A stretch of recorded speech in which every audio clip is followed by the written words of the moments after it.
Cette émission s'adresse à un public averti. Doc Mayou et José Arsenault. Au réseau Cogeco, vous écoutez Doc Mayou et José.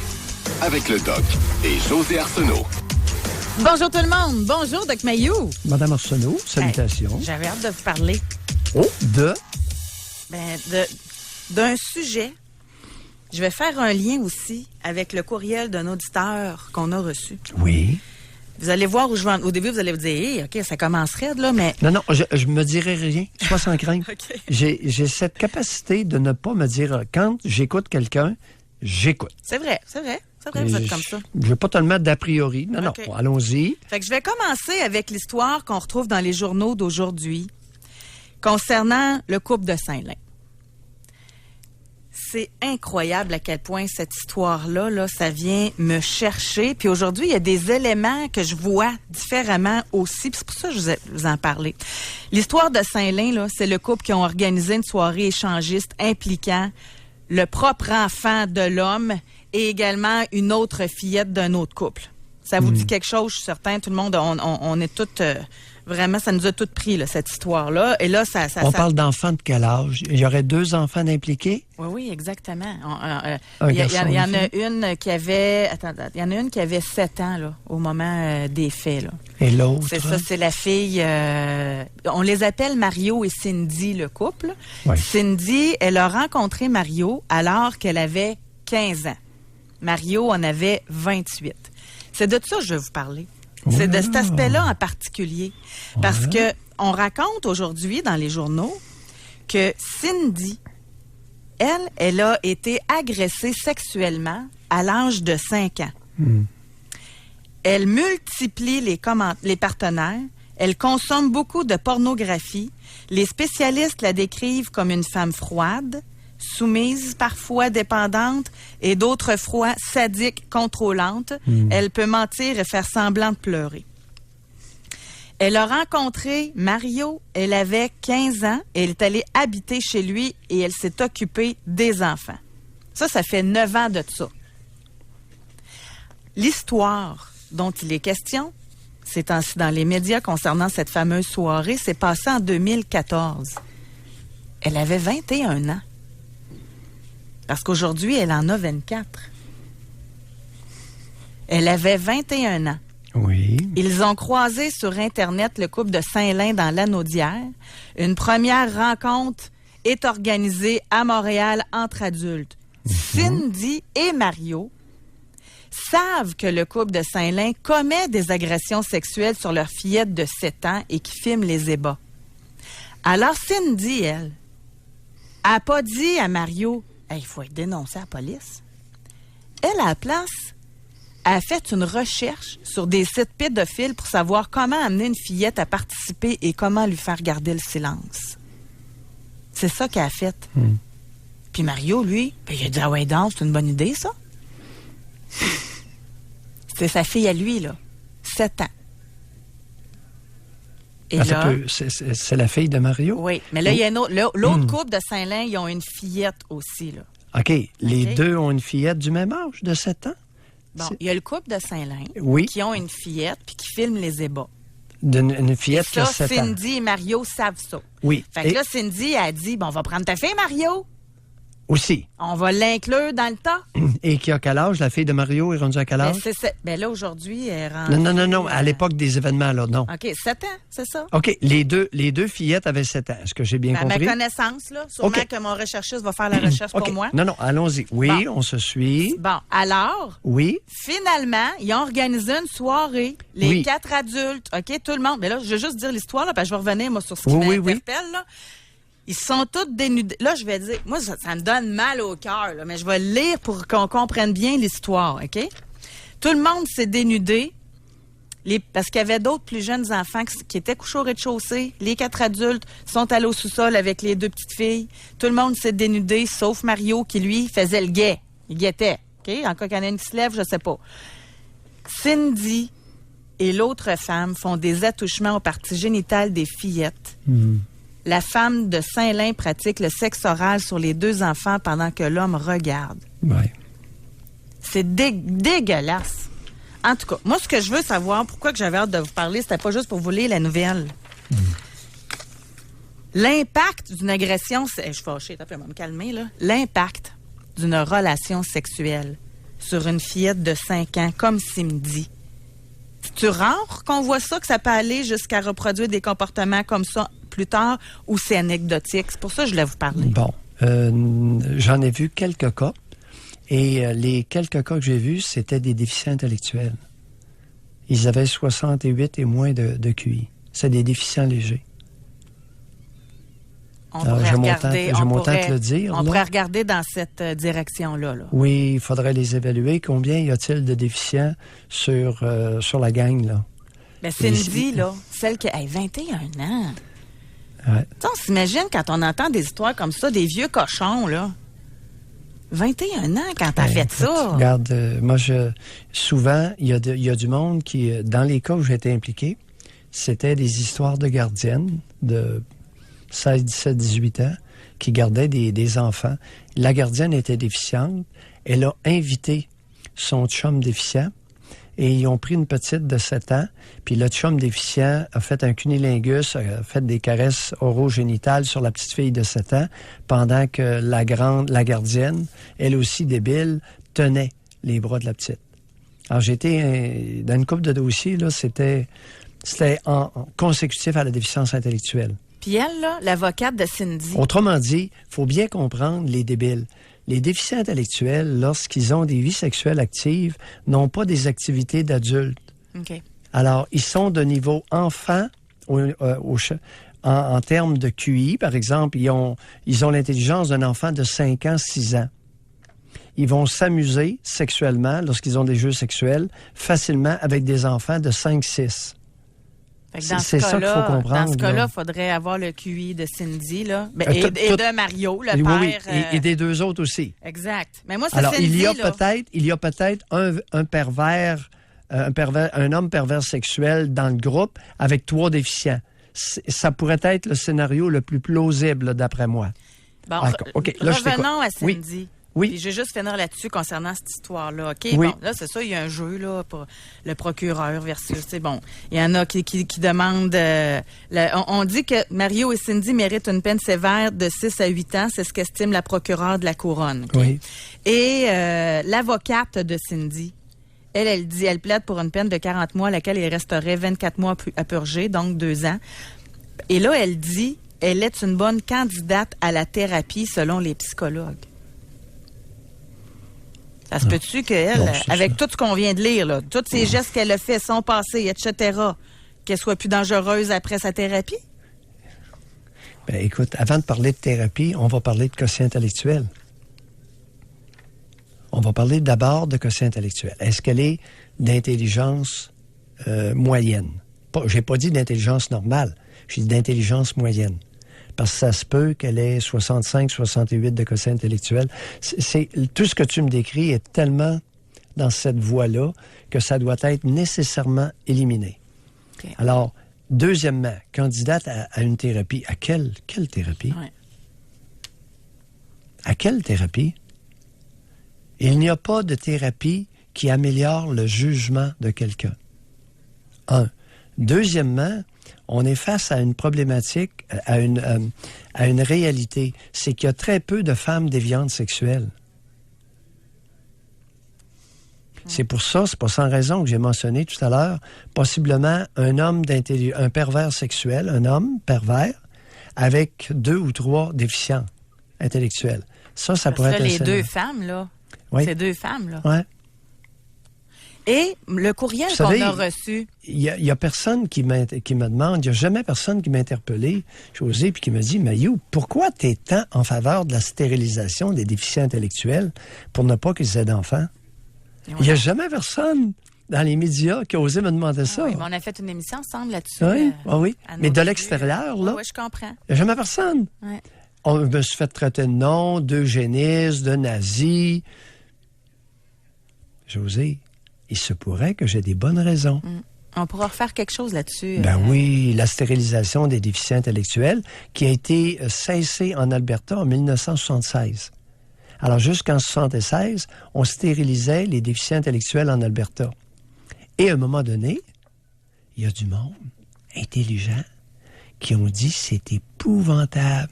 Les déficients ont le droit de se reproduire. Et après ça, on est outré et scandalisé de comportements comme ceux que tu viens de décrire.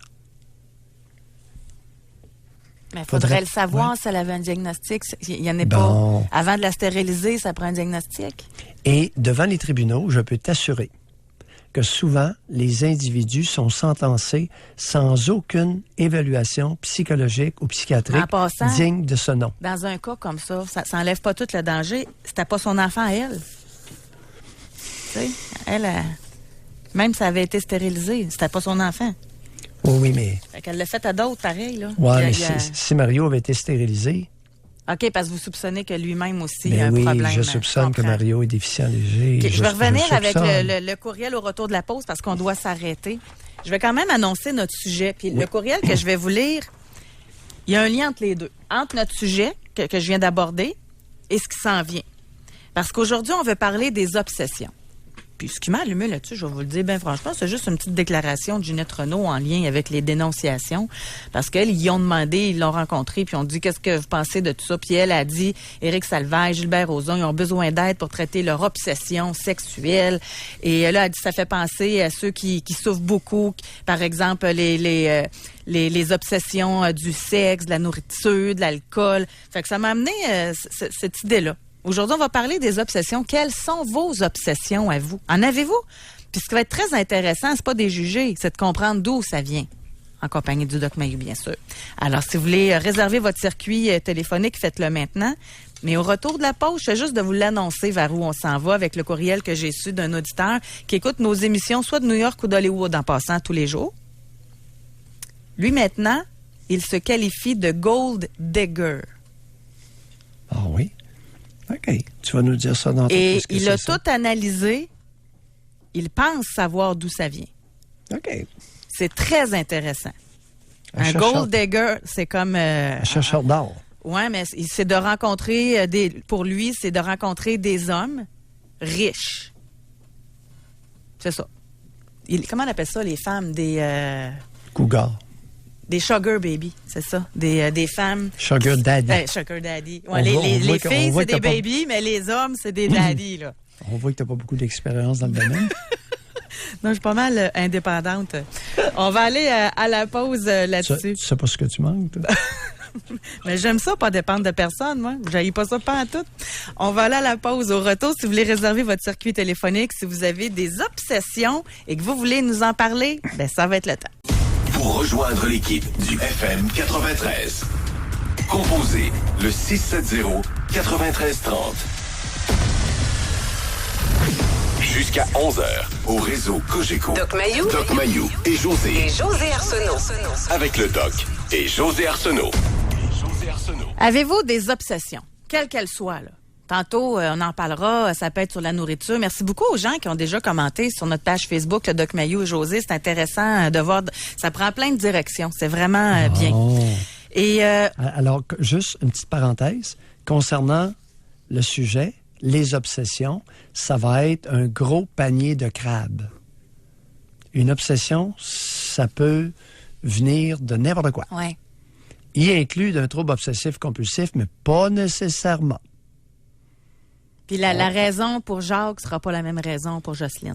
Exactement. Exactement. Alors, à Genèse, à source très différente d'un à l'autre. Oui. Et nous avons reçu un courriel que je trouvais intéressant.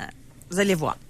Il dit « Bonjour, j'aime beaucoup votre émission et je l'écoute en direct d'Hollywood et de New York presque chaque jour. Dans la foulée des dénonciations, je voulais simplement amener quelques points, peut-être avoir votre opinion si vous trouvez ça pertinent. J'ai été agressée sexuellement et verbalement entre l'âge de 13 et 15 ans par un enseignant à l'école secondaire. » Là, il s'agit d'un homme en passant là, qui écrit. Okay? Quand j'ai compris, chez mon psy, les influences ou du moins les orientations que ces abus ont pu avoir dans ma vie amoureuse et relationnelle, je me suis dit que je devais lui faire payer. J'avais des preuves concrètes de ce que j'affirmais, mais je n'avais pas envie de passer par tout le processus judiciaire et peut-être devenir public et m'affirmer comme une victime. Alors, avec l'aide d'un avocat en droit civil, j'ai décidé de demander un dédommagement hors cours dans l'évitement d'un procès civil. Alors, on appelle ça une poursuite au civil.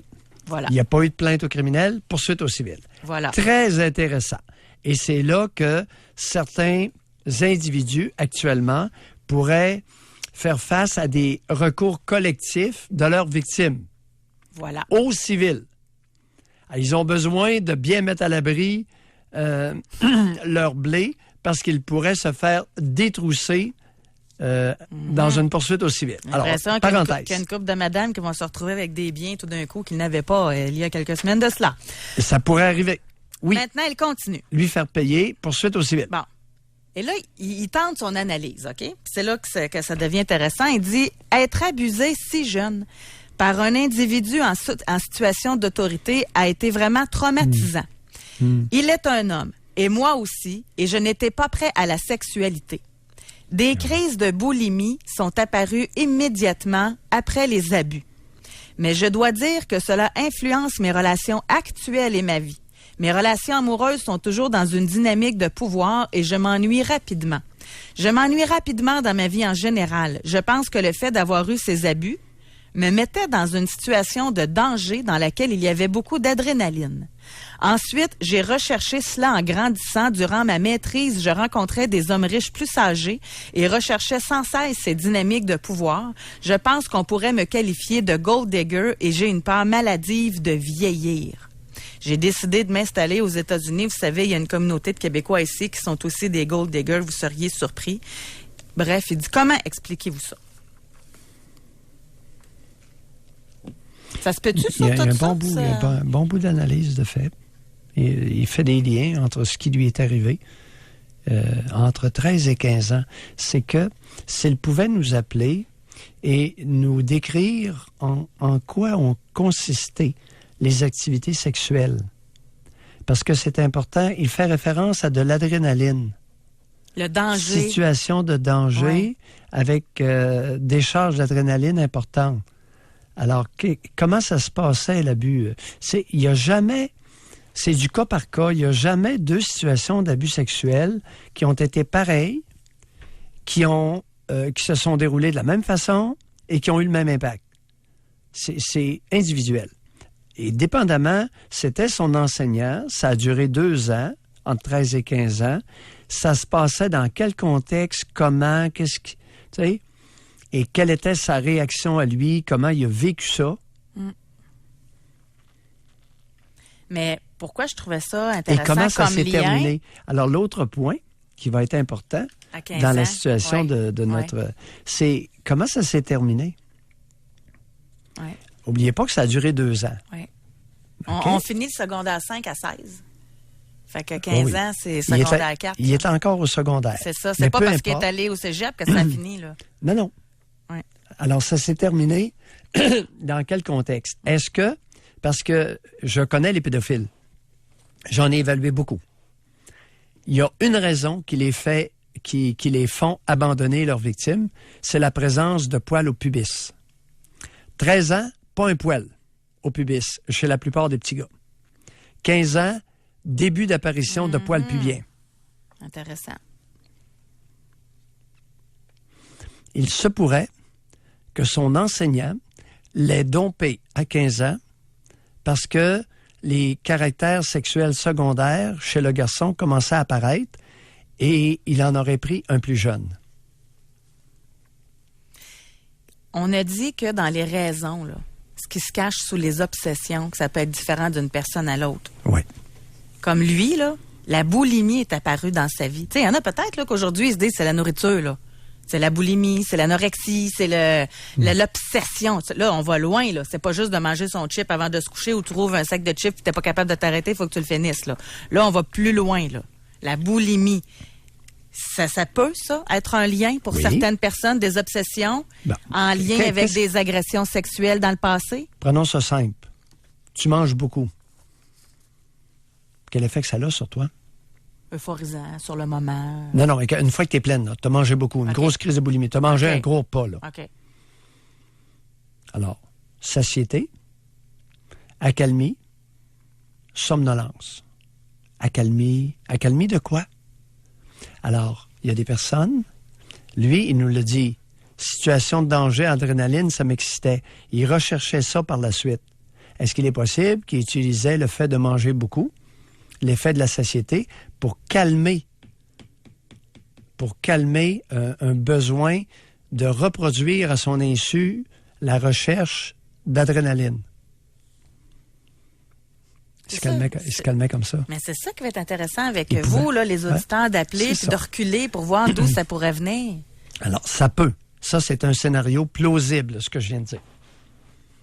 Que la crise de boulimie est dans le but non avoué ou instinctif d'utiliser la satiété et la somnolence postprandiale pour se calmer d'une recherche qu'il ne comprend pas, de se mettre en danger et afin de faire sécréter de l'adrénaline.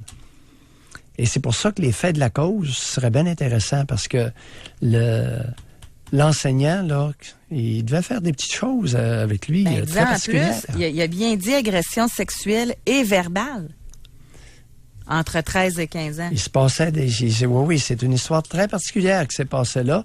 Et la façon dont ça finit est toujours à retenir. On va aller à la pause, Doc. On aimerait bien ça vous parler, les auditeurs. Quelle obsession vous avez? Oui. Puis j'insiste, là, pas besoin que ça soit des tocs épouvantables, les troubles obsessionnels compulsifs. On vous accueille tout le monde, là. Vos obsessions à vous. Là. Il y en a, là, ils se pensent pas obsédés, mais sont incapables de marcher sur des lignes, sur des trottoirs. Tu sais, c'est des petites affaires de même, des fois. Là. Écoute, il y en a qui passent leur temps à compter au plafond le nombre de carreaux qu'il y a. Là. Tout ça existe. Être obsédé par l'ex. Ben, ça en est une bonne. Ouf! Je l'entends régulièrement. Ou par leurs collègues de travail. José. Oui, mais docteur, je l'ai dans la peau. Ben, c'est ça, une obsession. Oui. On va à la pause. Pour rejoindre l'équipe du FM 93, composez le 670-9330. Doc Mayou et José Arsenault. Avec le Doc et José Arsenault. Au réseau Cogeco. Les 10 heures, bienvenue dans l'émission. Aujourd'hui, on parle des obsessions des gens. On parle de vos obsessions et c'est vraiment particulier à quel point d'une personne à l'autre, là, ça peut changer. Je suis en train d'en lire pendant la pause. Voilà. Il y en a que c'est pas nécessairement là contraignant dans la société, là. Mais pour eux autres, tu sais, c'est omnubilant quand même. Tu sais, juste rapidement, là. Oui. Avant d'aller au téléphone. Quelques exemples. En une, elle dit, Julie, elle dit, moi, je passe mon temps à compter les marches des escaliers. Puis si j'arrive à un nombre impair, j'ai un malaise, sauf si c'est un multiple de 5. Elle dit, rien de dérangeant pour ruiner une journée ou me désorganiser, c'est juste agaçant. Oui. Fait que c'est pour vous dire, ça, c'est des petites affaires comme ça, là, mais tu y penses toujours, dans le fond, là. Appelez-nous, on pourrait gratter un peu. OK. On va aller au téléphone, on va parler avec Maxime qui nous appelle de Québec. Bonjour, Maxime. Bonjour, ça va bien? Bonjour, On Maxime. vous écoute. Écoutez, moi, c'est vraiment ridicule, je trouve, là. Je me trouve vraiment niaiseux. Ma blonde, elle me le reproche beaucoup, mais vous savez, quand dans une maison, il y a une lumière qui rouvre, il y a un interrupteur de lumière qui rouvre en haut des marches, une qui rouvre en bas des marches. Ben, si celle d'en haut des marches est positionnée vers le bas et que la lumière est allumée, ça m'énerve. Faut que j'aille corriger. Faut que j'aille fermer celle d'en bas pour allumer celle d'en haut. Parce que sinon, ça marche pas. Je sais pas pourquoi. C'est la seule chose qui m'énerve vraiment beaucoup dans la vie, je pense que c'est ça. Oui.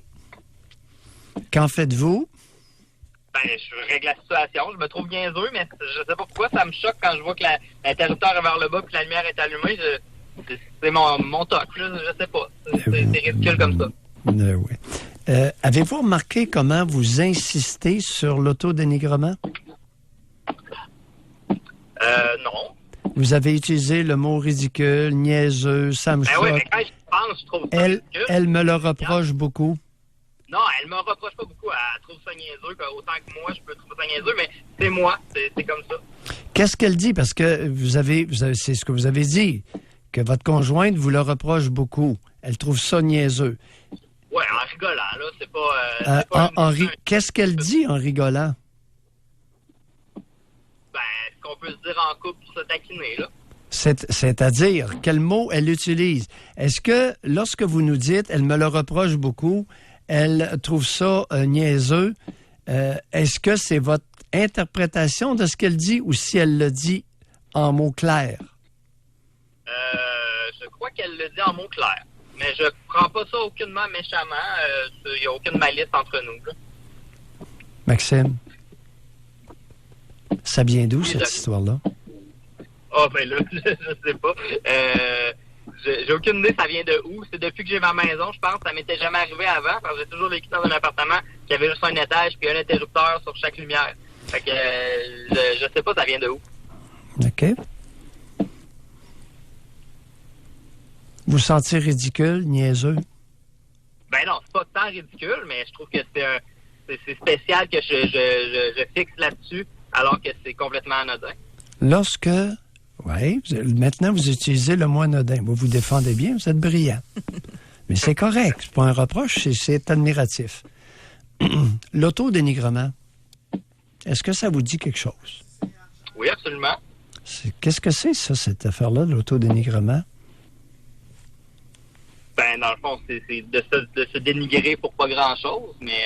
Oui. Je me dénigre pas à ce point-là, là. C'est simplement que je trouve que... Vous l'avez fait abondamment avec nous deux. Puis c'est pas un reproche que je vous fais, on est là pour ça. Oui. Est-ce que, lorsque vous étiez jeune, il vous est arrivé d'être dénigré? Oui, mais j'ai été dénigreur également. J'ai pas été une victime vraiment de... Je pense que j'ai été comme un enfant normal, là. Oui, j'ai vécu de dénigrement, mais autant que j'ai pu dénigrer d'autres personnes également. Maxime, avant de protéger, avant de vous accuser à nouveau, pourriez-vous nous parler du dénigrement dont vous avez été l'objet? J'ai pas dit la victime. J'ai toujours été le plus petit. Quand j'étais jeune, ça a été long avant que je grandisse. Fait que c'est sûrement par rapport au fait de ma grandeur que j'ai vécu du dénigrement. Mais pourtant, ça ne m'a pas empêché de très bien grandir et d'être très à l'aise dans la vie. Maxime, parlez-nous du dénigrement dont vous avez été l'objet. Ben, c'est pas très marquant, Doc. Je vous dis, je me suis peut-être fait écœurer un peu quand j'étais petit parce que j'étais le plus petit, mais je me défendais bien, là. J'ai pas eu de complications face à mon évolution par la suite, là. Oui, c'est en lien avec la lumière. Ça se peut. Qui vous a écœuré avec votre taille? Ben, des camarades d'école, là. J'ai pas de nom comme ça, là. J'ai pas de marqueur de personne. Des camarades d'école? Ouais. Racontez. Ben, écoutez, j'ai pas de gros exemples là, à vous donner parce que, comme je vous dis, ça m'a pas terriblement marqué, mais je me souviens que comme un enfant normal, je me suis fait écœurer, puis comme un enfant normal, j'ai écœuré d'autres personnes aussi, là. Ça a pas joué sur mon estime personnelle, là. Ah oui? Non, je peux dire que je me sens très bien dans la vie, puis j'ai bonne estime de ce que je suis, puis j'accepte qui je suis. Dénigrement. Pourquoi vous avez utilisé ce mot-là? Vous avez répondu oui, le mot vient de moi. Pourquoi vous avez acquiescé dénigrement? Alors, il y a quelqu'un qui vous a rabaissé quand vous étiez petit. Et ça semble être difficile pour vous de simplement vous interroger sur qui m'a rabaissé quand j'étais petit. Ben, Doc, c'est que j'ai pas de mémoire là, pour ça, mais ça m'a pas marqué de personne en tant que tel. Je peux pas nommer rien ni personne qui... Oui, parce que si vous pouviez nommer quelqu'un et des situations, vous n'auriez pas cette réaction-là dans votre maison lorsqu'une lumière est tournée vers le bas. Et soit dit en passant, je trouve inacceptable, si tel est le cas, que votre compagne embarque là-dedans. En rigolant, je ne trouve pas ça drôle du tout. Alors, sa réaction de rigolade, de votre réaction à la lumière, aux lumières, là, c'est terminé. OK? Je vais y en parler, Doc. Parfait. Bye. Merci beaucoup, Maxime, de votre appel. Ça, c'est bon pour toutes les autres, là. Ceux qui en ont des obsessions puis qui ont un partenaire de vie. Si l'autre embarque là-dedans, c'est comme si c'était un renforcement, c'est ça? Exactement. Exactement. Alors, il va, à son insu, Maxime pourrait utiliser sa compagne pour fin d'auto-dénigrement suite au dénigrement qu'il a vécu lorsqu'il était petit. De la part de personnes significatives et non pas des camarades de classe. Aujourd'hui, ceux qui vont nous téléphoner, et ce que je souhaite ardemment que vous allez faire, nous téléphoner pour nous parler de nos obsessions, c'est ça que ça amène, toutes ces réflexions-là. Mais, comme on peut voir dans certains cas, pas tout le monde qui sont prêts à aller là. On va tranquillement, au rythme de chacun, essayer de grandir, de s'éloigner de la petitesse imposée en bas âge. Quand il est question de poids, qu'il est question de nourriture, on est souvent porté à penser que c'est une obsession de femme. On a un auditeur qui vient de nous écrire, un homme. Il dit « C'est mon poids qui m'obsède. Depuis que je suis adolescent, on riait de moi à cause de mon surpoids. Je suis maintenant 6,2, 275 livres. Je fais du sport 3 fois par semaine depuis 5 ans. Et mon alimentation fait en sorte que des fois, je prends du poids, des fois, j'en perds. Je ne suis jamais bien dans ma peau et j'y pense constamment à chaque jour. Chaque fois que je croise un miroir, je me regarde, je me trouve gras. D'autres fois, je me trouve musclé. Ça ne s'arrête jamais. » Et lui, son autre obsession, c'est le sucre et les chips. Mais il y a des hommes beaucoup plus qu'on le pense qui sont obsédés aussi par leur image corporelle. Question. Qui préparait les repas lorsqu'il était jeune? Quelle était l'atmosphère qui prévalait autour de la table lorsqu'il était jeune? Et qui riait de lui aussi?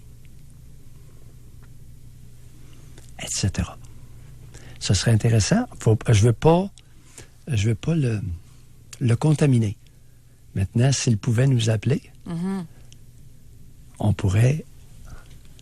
ça pourrait donner lieu à un échange. Moi, j'aimerais vraiment ça, puis je suis certaine qu'il y a d'autres personnes aussi qui sont parents, parce que là, vous venez de nous questionner, là, quel genre d'ambiance y a-t-il autour du repas, là? Qui prépare la nourriture? Qui prépare la nourriture? Qui remplit les assiettes? Quelle atmosphère prévaut autour de la table? Seulement ça. Moi, c'est l'atmosphère qui m'intrigue. C'est pour ça que j'aimerais ça qu'il appelle. J'aimerais ça, puis je comprends, là, faut pas le contaminer. Je comprends, mais il y en a peut-être d'autres qui sont interpellés, là, aussi, là. T'as pas idée. Il y a 2 guerres qui se livrent. Dans beaucoup de maisons au Québec. J'appellerais la première la guerre de la crotte, puis la guerre de l'assiette. Allez-y. La guerre de la crotte, vous aurez compris que souvent, il y a un conflit qui va s'établir, un conflit énorme entre la mère et le petit 1 an et demi, 2 ans, 2 ans et demi, qui supposément là, est incontinent de sel, puis doit faire sa selle, ou on pourrait l'appeler la guerre du petit pot. Mais je l'appelle la guerre de la crotte pour que ça soit clair. Ça en devient une obsession, là? Ben voyons.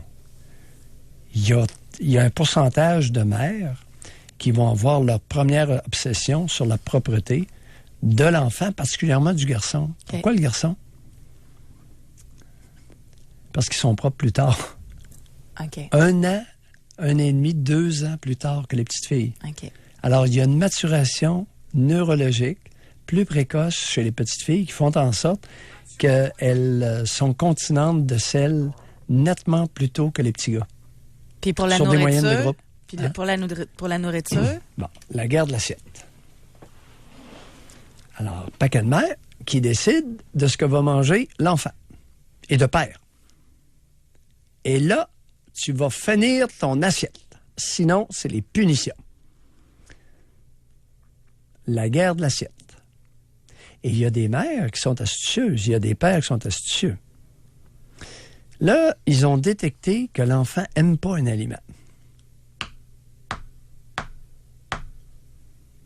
Début une guerre. Plus ou moins sciemment, plus ou moins consciemment, ils vont en mettre dans l'assiette, puis ils vont en mettre une bonne portion. Puis finis ton assiette, tu sors pas de table tant que c'est pas fini. Pour les que... Oh, non, mais là, c'est parce que ça donne ouverture, non pas à rester à la table, à des punitions autres. Oui. Ça peut devenir un maudit beau prétexte pour établir son hégémonie sur la petite fille ou le garçon, de la part d'un des deux parents. Vous avez fait réfléchir Mathieu de Montréal. Bonjour, Mathieu. Oui, salut. Bonjour, oui, Mathieu. allez-y. Bonjour. C'est venu me chercher quand vous avez dit l'atmosphère autour de la table. Ça m'a ramené assez loin. Regarde, j'ai 30 ans, 30 ans, ouais. Puis quand on était plus jeune, l'atmosphère autour de la table, c'était un couvent. Il se passait absolument rien. Aucune discussion entre les parents, rien pantoute. J'avais un frère et une sœur, rien pantoute. C'était... Je me dépêchais à manger pour quitter la table. C'était... Non, c'était vraiment pas agréable comme ambiance. Vraiment pas. Vraiment pas, non. Les deux parents se parlaient pas. C'était... Non. Ça m'a fait réfléchir, puis non, ça m'a ramené à une place que je voulais pas aller le matin en vous écoutant. Ça fait quoi de vous vous, êtes gentil là? d'appeler. C'est ça vous fait réaliser comme quoi dans le présent? Y a-t-il une conséquence à ça? Ben, il y a eu une conséquence que pendant des années, mes parents ont été absents. Il y a eu une absence d'amour et une absence de vie de famille normale, en parenthèse, dans la maison. Les deux parents, pendant 20 ans, se sont ignorés et restaient avec nous. Ils restaient ensemble pour les enfants, hein, comme ils disaient. Des prétextes. Puis vous le disiez, vous le saviez, c'était connu? Oui. Puis ça a fait que en vieillissant, j'ai jamais intervenu. J'ai jamais intervenu pour changer la situation en disant à mes parents, là, il serait peut-être temps de passer à autre chose. Regarde, on vous aimerait pareil, même si vous ne seriez pas ensemble. Puis ça n'a jamais fonctionné. On peut toujours rester ensemble pareil. Mathieu, oui. Comment se fait-il que vous avez été happé dans la pertinence de vivre ensemble de vos deux géniteurs? Entre nous deux, c'est pas de vos maudites affaires. Qu'ils vivent ensemble ou pas, on s'en fout. Mm-hmm. Comment ça se fait que vous avez été happé là-dedans? Ça vient mes affaires quand que l'atmosphère de la maison est carrément épouvantable. T'as aucun amour envers les enfants. Aucune. On était... Mais même séparés, vous n'en auriez pas eu plus. C'est pas pertinent. Sauf que l'ambiance familiale dans la maison l'atmosphère générale aurait été beaucoup plus saine, si vous voyez ce que je veux dire. Non, Mathieu. Vous présumez. Peut-être qu'à cet âge-là, j'avais présumé incorrectement. Exactement. Vous aviez présumé que si les deux zigotos se séparaient, l'atmosphère dans les pioles respectives serait beaucoup plus sereine et saine. Peut-être. Aujourd'hui, avec du recul, je m'en mets quand même un petit peu sur les épaules en me disant que j'aurais dû intervenir, j'aurais dû dire, regarde, je ne l'ai pas fait, je ne l'ai pas dit. Mathieu, vous avez été dupé. Oui. Vous avez été capté psychologiquement dans le rôle de mère de deux parents immatures qui voulaient être maternés. Vous avez été capté psychologiquement dans un rôle de maternage de deux immatures. C'est difficile, monsieur, de grandir dans une adolescence, puis que tu vois les parents de tes amis, tu sais, qui tu sais, ils étaient pas violents physiquement, c'est pas ce que je dis. Mais c'est pas parce qu'on frappe pas sur quelqu'un qu'il n'y a pas de violence psychologique. Mathieu, de quoi aviez-vous besoin à l'époque pour vous épanouir? J'avais besoin de moments, des petits moments. Tu sais, des moments de souper familial, que tu sais, tout le monde s'entend bien, puis comme les autres familles faisaient, puis que j'ai jamais eu. C'était plate, maudit, c'est plate. Si on prend 3 mots, affection, attention, intérêt à votre développement. Oui. Quel a été le niveau de satisfaction de ces 3 mots-là dans votre cas? Je dirais pas absent, je dirais manquant. 0 à 10 pour l'affection. 4. Mhm. Au niveau d'être attentif quand vous aviez quelque chose à dire ou à manifester? 6. Oh, c'est énorme! Il vous écoutait? Lequel des deux vous écoutait? Ma mère. Mathieu, êtes-vous certain de votre 6 sur 10? Oui. Et l'intérêt à votre développement? S'intéresser à votre développement? Ça, je mettrais un 5. Average. C'était coup-ci, coup-ça. Regarde, fais tes affaires. Regarde, tu commences à être assez mature pour faire tes affaires toi-même. Puis, À partir de quel âge on vous aurait déclaré assez mature pour vous occuper de vous-même? 14, 15 ans. Mathieu, à partir de quel âge que l'atmosphère à la table était pourrie? C'est à peu près ça. Entre 13, 14, 15 ans, lorsqu'il y a eu, en tout cas, un décès dans la famille, et puis que là, ça a tout changé, tout. Puis, Ben voyons, qui est décédé? les 2 grands-parents, en même temps, Du côté de qui? du côté paternel. Et ça vient changer quoi, ça, dans l'atmosphère autour de la table? Ça vient changer que il y a eu un, comment je dirais, il y a eu une grande peine, puis je pense- Ben, Boutière, êtes-vous sérieux, vous, à matin? Il y a eu une grande peine chez qui? chez mon père. Alors, votre père a été affligé par le décès de ses 2 parents à un point tel qu'il a ressenti une grande peine et ça a changé l'atmosphère de la famille autour de la table. Ça a été instantané. Mathieu, vous êtes protecteur de vos enfants, je n'en reviens pas. De mes parents, vous voulez dire. Vos enfants. Vos parents, enfants. Oh, ok. Vous êtes une bonne mère pour eux. Probablement. Entre nous autres, voyons, ça tient pas la route. Tu sais, quand on se fait mettre des choses dans la tête quand on est jeune, on finit par le croire en vieillissant. Oui. C'est ces choses-là. Mathieu, On comprend- on comprend vous avez plus de été choses. manipulé par 2 immatures, totalement inaptes à jouer leur rôle de parents. Est-ce que je me trompe? Je pense pas qu'on pourrait le dire comme ça. Je dirais plus Oui, que allez-y. certaines situations, puis probablement que vous allez peut-être péter une Non, coche, non. mais c'est pas grave. Je vais Non, pas le dire. Mathieu, non, il n'y aura pas de pétage de coffre. OK. Vous donnez votre Probablement- opinion. Je vous demande votre opinion, je vais vivre avec. Allez-y. Probablement que Oui. certaines situations dans une vie de couple, quand tu as 2 enfants, puis tout ça, font qu'à un moment donné, tu plus la même longueur d'onde, les émotions ici, puis ça, font que... Attendez un peu, vous avez mentionné 3 enfants. Reprenez-nous ça, mais vous avez mentionné que vous aviez un frère, une sœur, donc vous étiez 3 c'est ça. enfants.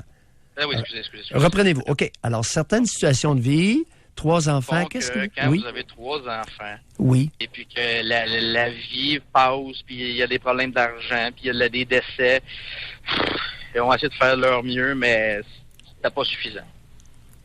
C'était pas Ouais. assez. Ben, c'est bon. Puis- C'est bon, j'aime ça. Pourquoi je pèterais une C'est- coche, Mathieu? Parce que des fois, je sais pas, vous faites ça. Oui. Mais c'est ça. Fait que non, c'est... Ah, ça fait du bien un peu d'en parler ce matin. Ouais. En tout cas, c'est ça. Je sais que ça Mathieu. peut être banal pour certains, mais c'est des choses Non, qu'on vit Mathieu. avec ça. Puis... Mathieu, vous avez été raidé, vous avez été embarqué dans un rôle de maternage de vos parents qui vous n'aviez pas d'affaires là. Vous avez été utilisé, vous avez été manipulé. Oui. Et malheureusement, on doit se Bye. quitter. Merci Oui. beaucoup. Un gros merci, Mathieu. Merci beaucoup. On a pris du retard, mais ça valait la peine. Moi, je pense que des gens, avec l'appel de Mathieu, qui ont compris beaucoup de choses. On va à la pause. On revient tout de suite après. Pour rejoindre l'équipe du FM 93, composez le 670-9330. Doc Mayou et José Arsenault. Avec le Doc et José Arsenault. Au réseau Cogeco. On poursuit au téléphone, Doc, parce qu'il y a plein de gens qui sont en ligne pour nous parler. On va parler, on parle d'obsession. Là. Qu'est-ce qui vous obsède, vous? Là? On a Martine qui est avec nous, qui nous appelle de Montréal. Bonjour, Martine. Oui, bonjour. Bonjour, Martine. Bonjour, Doc Mayou. Vous avez parlé tantôt, vous avez dit une petite phrase rapide, là, même c'est José qui l'a dit, qu'avoir quelqu'un dans la peau, ça pourrait être une obsession. Moi, ça m'est jamais apparu comme une obsession, mais quand elle a dit ça, parce que je vous aurais Non, jamais... c'est moi qui l'ai dit, ça. Ah, c'est vous? Oui. J'aurais jamais pensé nommer ça une obsession. Fait que c'est pour ça que je vous appelle, parce que je suis... Allez-y, racontez-nous si ça s'applique. Oui, c'est parce que j'ai eu un chum qui m'a donné cette sensation-là. Au moment où il a dû travailler pour aller à la baie James, je sentais ma peau étirée jusqu'à la baie James, mais c'était une sensation pratiquement physique. Moi, je reliais ça plus à l'attachement qu'à une obsession. Allez-y. C'est ma compréhension. Allez-y, vous aviez quel âge? Racontez-nous ce qui gravite autour de ça. Allez-y. Eh bien, c'était un homme avec qui je partageais la vie. Là. On était vraiment conjoints. Oui. Et puis, c'était un séducteur qui avait réussi, par le toucher, justement à me séduire. Alors qu'habituellement, j'étais pas facile à séduire, puis c'était pas facile non plus de rencontrer des hommes. Oui. Lui, c'est comme si, en me touchant, je vais vous dire la petite séance, là, il m'avait écrit « Je t'aime » dans le dos. Ça m'avait complètement séduit. Et comment je dirais ça? C'est comme si, à ce moment-là, il avait court-circuité mon cerveau et puis que j'avais pas du tout analysé si on était fait un pour l'autre. Alors, on l'était pas du tout en se fréquentant. Mais j'ai vécu quand même 12 ans avec lui. Là. Ça a été long avant que j'ai pas tout compris, si vous voulez. Mais racontez-nous, séducteur par le toucher. Concrètement. Oui, c'est incroyable. Concrètement. Concrètement, c'est ça. C'est que lui, quand il arrivait à me toucher d'une façon que moi, je ne m'apercevais pas qu'il me touchait. C'est drôle. Il arrivait à tout doucement en me parlant. Donc, c'est comme si mon cerveau était occupé à écouter ce qu'il disait. Il commençait à me toucher doucement les épaules, puis là, je m'en rendais pas compte. Donc, il touchait encore plus. Éventuellement, je finissais toujours par être excitée au bout du compte. Être excitée, racontez-nous. Qu'est-ce que vous voulez dire par là? Comme vous dites, là, le vagin qui mouille, puis que finalement, on pouvait avoir une relation à ce moment-là. Mais si, mettons, il aurait voulu avoir une relation en me posant la question ou en disant « T'attends-tu? » Ça, c'est sûr que c'était non tout le temps. Oui. C'est ça que je trouve incroyable. Oui. Est-ce que avant... Vous aviez quel âge lorsque vous l'avez rencontré au début? 18 ans, là. 18 ans. Et lui, avait quel âge? On avait à peu près le même âge. Oh, un jeune homme du même âge. Oui. 6 mois plus jeune, ça me revient. Pardon? Il y avait 6 mois de plus jeune. Oh, il était même plus jeune que vous. Avant lui, aviez-vous eu une expérience sexuelle? Combien de partenaires aviez-vous eu avant lui? Un seulement, puis c'était pas agréable du tout. Qu'est-ce qui n'était pas agréable chez le précédent? Ben, je le trouvais, comment je dirais ça, c'est quasiment inconduite sexuelle. Là, c'est-à-dire, concrètement, donnez-nous 2-3 exemples rapides, convaincants. Oui, c'est qu'il vient me reconduire à la maison et puis après avoir sorti, fait une soirée avec lui. Et puis à la maison, ben là, il descend son zipper. On est dans l'auto, là, puis je suis sur le point de descendre. Il descend son zipper puis il dit ça te tenterait-tu? Puis moi, je connais pas grand-chose à ce moment-là au niveau sexuel. Là. Ça te tenterait-tu? Puis j'étais toute dégueulasse. Le gars, il était pas beau non plus, il me tirait pas du tout. Là. Il descend son zipper. Oui, puis il sort son pénis en érection. Sort son pénis en érection. Et là, il vous dit quoi? Il dit, veux-tu me sucer? Veux-tu me sucer? Méchant maillet, hein? Oui, c'était comme plate, là. Il s'est pas préoccupé si vous étiez excité ou pas. Bon. Alors que l'autre, Oui. L'autre, celui de 18 ans, lui, Oui, il c'est s'est un bon soucié de votre excitation sexuelle. Oui. C'est un bon Don Juan. Non, Martine, Oui. pourquoi le mépriser? Non, mais je l'ai trouvé bon. Pourquoi Oui. le traiter de Don Juan? C'est un vice de confection, ça, être Don Juan. Non, mais c'est parce qu'un peu plus tard, il faisait avec beaucoup d'autres, là. Ah! Information importante, hein? Ah, Oui, comment c'est ça. Il avez-vous se préoccupait vécu? beaucoup du plaisir des autres aussi. Attendez Oui, un c'est peu. ça. Pendant les 12 ans que vous avez fait de vie commune ou après? Pendant, Il y en avait d'autres. oui. Mais moi, j'ai eu beaucoup de frustration avec lui aussi, là. Dans Fait quel que ben, sens? que- Oui. Mais en avez-vous rencontré un autre qui vous faisait lubrifier autant après 12 ans, après l'avoir laissé? Non. Eh boy. C'est pour ça que ça devient plus obsédant, hein? Martine, Oui. les bons partenaires sexuels au Québec, c'est rare. Puis vous en êtes un exemple criant. Vous en avez eu un, il n'y en a pas eu d'autre. Quel âge avez-vous, Martine? Moi, j'ai 63. J'ai eu 2 conjoints par la suite. Ça Ouais. va, Mais au niveau de... Fait un à 63 ans.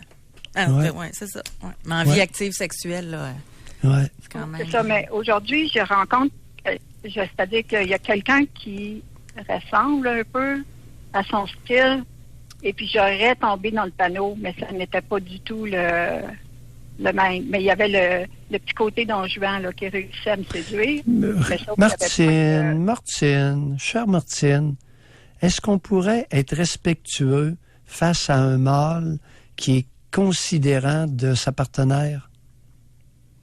C'est pas un homme qui est fin. Il était pas, là. Oui, Celui qui est séduisant pour oui. Mais Cette valeur Mais qu'il le soit pas... produit- Hey, Lucie, on vous perd. Lucie Martine, on doit se quitter puis on doit aller à la pause. Merci beaucoup en passant de Merci. votre appel. Mais ce que j'allais dire, c'est ce qui est dommage, c'est que ce genre-là, ils se consacrent pas juste à une. Tu sais.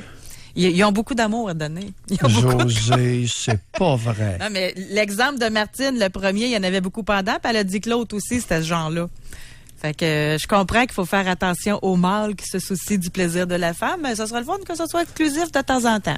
Ils peuvent être exclusifs aussi. On va à la pause publicitaire. On poursuit avec vos appels. Quelles sont vos obsessions? Pour rejoindre l'équipe du FM 93, composez le 670-9330. Doc Mayou et José Avec Doc Mayou et José Arsenault. au réseau Cogeco. Hey, ça va vite aujourd'hui, hein? Ça déboule, on dirait. On pourrait faire cette émission-là pendant des heures et des heures. Il y aurait des histoires à raconter. Êtes-vous obsédé et par quoi? On va parler avec Fanny. Bonjour, bienvenue dans l'émission. Allô? Oui. Fanny. Oui, mais moi, dans le fond, c'est un peu différent de ce qui a été dit plus tôt. Moi, en fait, c'est plus par rapport à l'organisation. Mon chum appelle ça des tocs. On en rit un peu. Pas quand c'est par rapport au ménage, mais tu sais, c'est vraiment des petites manies, là, que mes supports, faut qu'ils soient tous pareils, parce que sinon, faut que je sois dans un autre garde-robe, parce que ça marche pas. Quand j'allais à l'école, tous mes stylos, fallait que ça soit de la même couleur, parce que sinon, mon cerveau, il se désorganisait. Fait que quand il n'y avait plus de ce marque-là au magasin, je l'avais amené que là. J'ai des enfants aussi. Fait que là, les enfants, en tout cas, l'organisation, là, c'est c'est drôle. C'est drôle, dites-vous? Ben oui puis non, là. Racontez-nous comment ça se passait lorsque vous étiez jeune. Jeune, ben, tu sais, j'ai vraiment une belle enfance quand même. Tu sais, c'est sûr qu'on est une famille on était une famille de 3. Ma soeur et mon frère, c'est un petit peu plus difficile à s'inrouiller. C'est-à-dire? Ben, il y avait un gros caractère. Puis moi, j'étais plus du genre à faire ce qu'on me demandait parce que, si vous voyez, mes parents qui étaient vraiment épuisés, là. Pardon? J'ai pas entendu. Hey, Vos tu sais, j'ai une grippe, hein. Ouais, Oui, mes parents oui, étaient un peu plus épuisés par rapport à mon frère et ma soeur. Fait que moi, j'avais l'impression d'être la grande sœur, mais c'est la plus jeune. Tu sais, mettons, mon frère et ma soeur étaient demandants. Les parents étaient épuisés de leur demander de collaborer dans la maison. Quand c'est rendu à moi, ben, je disais rien, là, je le faisais, puis je leur donnais un repos, mettons. Vous leur donniez un repos. Pauvres parents, 3 enfants épuisés. Pas drôle, ça, Fanny. 3 enfants. Entre quel âge? Quelle était la différence d'âge des 3 enfants? Vous étiez la plus jeune? Oui. Oui. J'ai 3 ans de différence avec ma sœur, puis 5 ans avec le plus vieux environ, un petit peu plus que 5 ans. Écoutez, c'est une situation, 3 ans de différence. C'est tellement épuisant, Fanny, pour des parents, là. 3 enfants. Eh boy. Ah, mais ça peut être... moi, j'en ai 2 de jeune âge, là, puis c'est des enfants qui sont des amours, puis c'est quand même épuisant dans la routine, là, que maman et papa travaillent aussi, là. Fait que, tu sais, je peux comprendre ça quand 2 plus vieux qui ont un comportement un peu plus difficile, j'imagine. Oui, ben oui. Votre mère travaillait à l'extérieur? Excusez-moi? Votre mère travaillait à l'extérieur? Non, elle était beaucoup à la maison.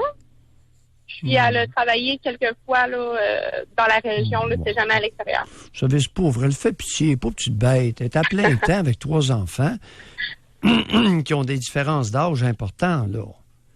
Alors, lorsque vous étiez bébé, le plus vieux allait à l'école, était à la maternelle, c'est-à-dire. Vous avez 5 ans de différence avec l'aîné.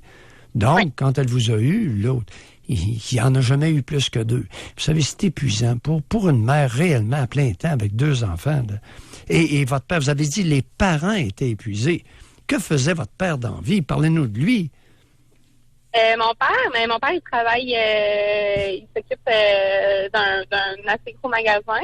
Oui. Dans le temps, on a dû déménager pour qu'il y ait un poste un peu plus important par rapport à ça. Oui. Dans le temps, son emploi l'épuisait vraiment beaucoup. Là. Il était rarement à la maison, puis là, il a changé pour un autre emploi, finalement, là, qui était plus heureux, qui était plus avec nous. Donc, tout le monde était épuisé. La mère épuisée avec 2 enfants, le père qui est épuisé par son emploi. Mais on est dans l'épuisement. Est-ce qu'on est dans l'épuisement ou on est dans des natures feluettes? Par rapport à mon père, je crois que c'est vraiment de l'épuisement. Là, il travaillait, il voulait avoir des promotions, tout ça. Fait que, tu sais, ça, je le crois que ça peut être demandant psychologiquement. Oui. Ma mère, des fois, c'est un peu méchant à dire, là, dans son dos. Des fois, on pense qu'elle a une petite personnalité un peu histrionique, là, qu'elle a un peu d'attention et tout ça. Donc, il faut tout le temps qu'elle ait un plus petit peu mal que nous, là. Histrionique voudrait dire quoi pour vous? Une personne un peu qui veut l'attention énormément. Oui. Que si, mettons, nos bébés ils sont dans la place, elle va même vouloir changer les couches juste pour que si l'attention est sur les bébés, elle la veut à elle. Oui. Et histrionique ne voudrait pas dire aussi tendance à une forte exagération? Oui, énormément. Là. Ça peut faire semblant d'être malade. Oh non, elle ne va pas jusque-là. Est-ce qu'il est possible, Fanny, que vous soyez faite manipuler lorsque vous étiez jeune par 2 parents aux capacités parentales limitées? Tu sais, au niveau de capacité, on n'a jamais manqué de rien. Ils nous ont tout le temps fait faire des activités, tu sais, que je vais me rappeler toute ma vie. Là, Fanny, quelle était ma question? Incapacité, je trouve que c'est un mot qui va faire un peu. Non, Fanny, quelle était ma question? Si mes parents ont eu de l'incapacité parentale? Non, c'est pas ça ma question. C'est mal compris. Répétez-moi ça. Est-ce qu'il est possible que vous ayez été manipulé par 2 parents aux capacités parentales plutôt limitées? Manipulé du côté à ma mère, ça, je pense que oui. Hein. OK. Intéressant. Y aviez-vous déjà pensé? Quand même, c'est une discussion qu'on a souvent, les enfants, là, ensemble. Que votre mère aurait pu vous manipuler, vous? Tout le monde. Fanny, depuis quand êtes-vous capable de considérer que votre mère aurait pu vous manipuler dans votre bonté et votre générosité? Secondaire. Secondaire, quel niveau? Je dirais secondaire 1-2, là. Ouais. elle s'est faite materner par vous, n'est-ce pas? En fait, elle essayait de me materner. Puis, moi, quelqu'un qui demande trop d'affection, ça me bloquait. Donc, comment dire, elle achetait beaucoup de choses à mon frère et ma soeur parce qu'elle avait leur attention. Ça vous bloquait ou ça avait l'impression d'être faux? J'ai pas compris le mot. Ça vous bloquait ou vous aviez l'impression que c'était faux? Comment dire, moi, quelqu'un qui me demande de l'attention, surtout adolescente, là, ça me répugnait un peu, là, tu sais, j'avais des problèmes, j'ai des problèmes de santé qu'elle n'est même pas au courant parce que je savais qu'elle allait me dire qu'elle, c'était pire ou qu'elle allait faire un drame avec elle là, dans la famille. Fait que quand elle me demandait de l'attention... Comment vous avez trouvé ça, materner votre mère en secondaire 1? Je trouvais ça difficile parce que moi, j'avais besoin d'une mère, puis je m'étais fait dire par mon père. Est-ce qu'il est possible? Oui. Qu'est-ce que votre père vous avait dit rapidement? Mon père m'avait déjà dit, Fanny, ta mère, ce qu'elle veut, c'est que tu sois son amie, sois donc son amie un peu, dis un secret, puis j'ai dit, moi, c'est pas un ami que tu as besoin, c'est une mère. Votre père, méchant zigoto, en passant? Quelle opinion vous avez des hommes à partir de votre père? Je suis vraiment fille à papa, là. Je l'aime, mon papa, là. C'est mon opinion, c'est ça. On doit se quitter, malheureusement, mais je pense qu'on pourrait continuer longtemps, hein, Doc? Excellent. Bonne réflexion, Fanny. Merci beaucoup, Soyez Fanny. prudente face à votre père. On est quand même parti de des parents épuisés à histrioniques en peu de temps. Oui, fille à papa. Et fille à papa. On doit s'arrêter. C'est des histoires qu'on pourrait élaborer, continuer, fouiller, analyser. Oui. Mais on est pris par le temps. À petite dose, on va y arriver. Oui. On va à la pause. Pour rejoindre l'équipe du FM 93, composez le 670-9330. Doc Mayou et José Arsenault. Le Doc Mayou et José, c'est le Doc et José. Au réseau Cogeco. Aujourd'hui, dans l'émission, moi, c'est le genre d'émission que j'aime tellement. Là. Mais vraiment. Puis je le dis toujours comme ça, mais c'est là que vous êtes dans votre splendeur, je trouve. On part d'un sujet, quelle est votre obsession? Et là, à force de poser des petites questions, puis avec votre expérience, vous réussissez à mettre le doigt sur le bobo que les auditeurs comprennent, même si la personne ne veut pas le comprendre des fois même. Hein? Et d'ailleurs, en lien avec ça, on a parlé avec Mathieu tantôt. Oui. Et Mathieu, 30 ans qu'il a, puis il nous a téléphoné. Puis lui, il vient juste de nous recontacter. Il dit, je veux juste vous disiez merci. Merci au doc. Ouais. On a quelqu'un d'autre également, Nathalie, qui a écrit. Elle dit, j'ai juste une petite chose. Merci au Doc Mayou. Vous pouvez pas savoir à quel point vous m'aidez. Lorsque je vis des émotions, problèmes, je dis que je joue au Doc Mayou. Je me questionne comme si c'était lui qui me questionnait. J'apprends à réfléchir comme il nous l'enseigne. Et le plus beau, c'est qu'il me valorise comme mère, rôle qui pour moi a été le plus important dans ma vie, être une mère qui fera une personne heureuse. Je vous écoutais tous les jours et je m'appliquais à être une bonne mère. Voilà, un gros merci à José pour ces questions qui pourraient être les miennes. Merci de m'avoir lu.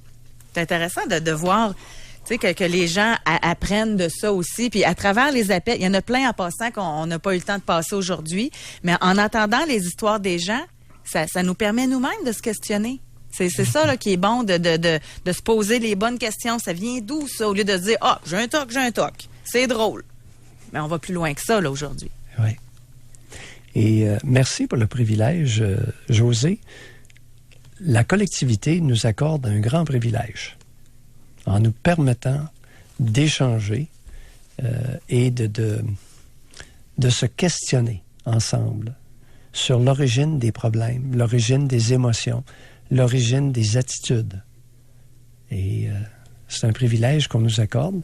On va essayer de continuer à être à la hauteur de ce privilège accordé. Oui. Il y en a une petite rapide, OK, que je veux terminer. Vas-y. Parce que je l'ai eu plusieurs fois aujourd'hui, ça, c'est obsédé parce que les gens pensent d'eux. Et là, je prends une en particulier, OK? Obsédé par ce que les autres pensent de moi. Et là, Oui. elle dit, je ne suis pas capable de calmer ce problème. Je me fais du mal car je crois toujours que je ne suis pas assez belle, pas assez brillante, pas assez une bonne mère, etc. Je suis obsédée par mon visage. Le jour, toujours avec boutons, points noirs, je les cherche, les défauts. Et je n'ai pas trouvé de psy qui a pu m'aider. Elle a été médicamentée, entre autres pour un médicament, le Cymbalta. Rien ne change. Que dois-je faire? Bon, remonter à l'origine du ruisseau. Remonter à la source. La genèse. Ça vient d'où? Ça vient d'en quelque part. Ce n'est pas une création spontanée du cerveau. C'est pour ça que les médications, la plupart du temps, sont totalement inutiles dans ce genre de problématique-là. Alors, obsédé parce que les autres pensent. Qu'est-ce qu'on me disait lorsque j'étais jeune? Qui me disait quoi? Puis on n'irait pas plus loin. Qu'est-ce qu'on me disait quand j'étais jeune? Et qui me disait quoi? Seulement ça, là, c'est une piste de laquelle peut s'envoler l'avion de la croissance. Et ce qui peut être très intéressant pour tous les parents à l'écoute aussi, c'est d'être conscient du poids de nos paroles à nos enfants. On peut le prendre de l'autre côté aussi, hein? Oh, Comme apprentissage, là. il y aurait deux côtés à la lorgnette. N'est-ce pas merveilleux? Oh, Et c'est ce qui complète notre émission. nous complétons parce que je n'avais pas pensé. Ben moi, comme mère, j'aime ça travailler avec vous. Moi, c'est... J'étais à un bout de la lorgnette et tu dis, oh. Hey, merci C'est beaucoup, tout le monde. Oui. Sérieusement, je sais qu'on aurait pu continuer des heures et des heures là, sur ce sujet. On le ramènera. Quand il y a des sujets qui sont interpellants comme ça, rien ne nous empêche là, de poursuivre là-dessus Écoute, plus tard. Obsédé parce que les autres pensent de moi, là, ça, on va. Oui, ça fera. Ouais, juste là-dessus. Si t'es hein. d'accord. Oui, juste un là-dessus, sujet, là. Seulement ça. C'est bon. Ouais. Merci, Alex. Merci beaucoup, Olivier. Merci à vous d'avoir participé. À demain, tout le monde. Bye.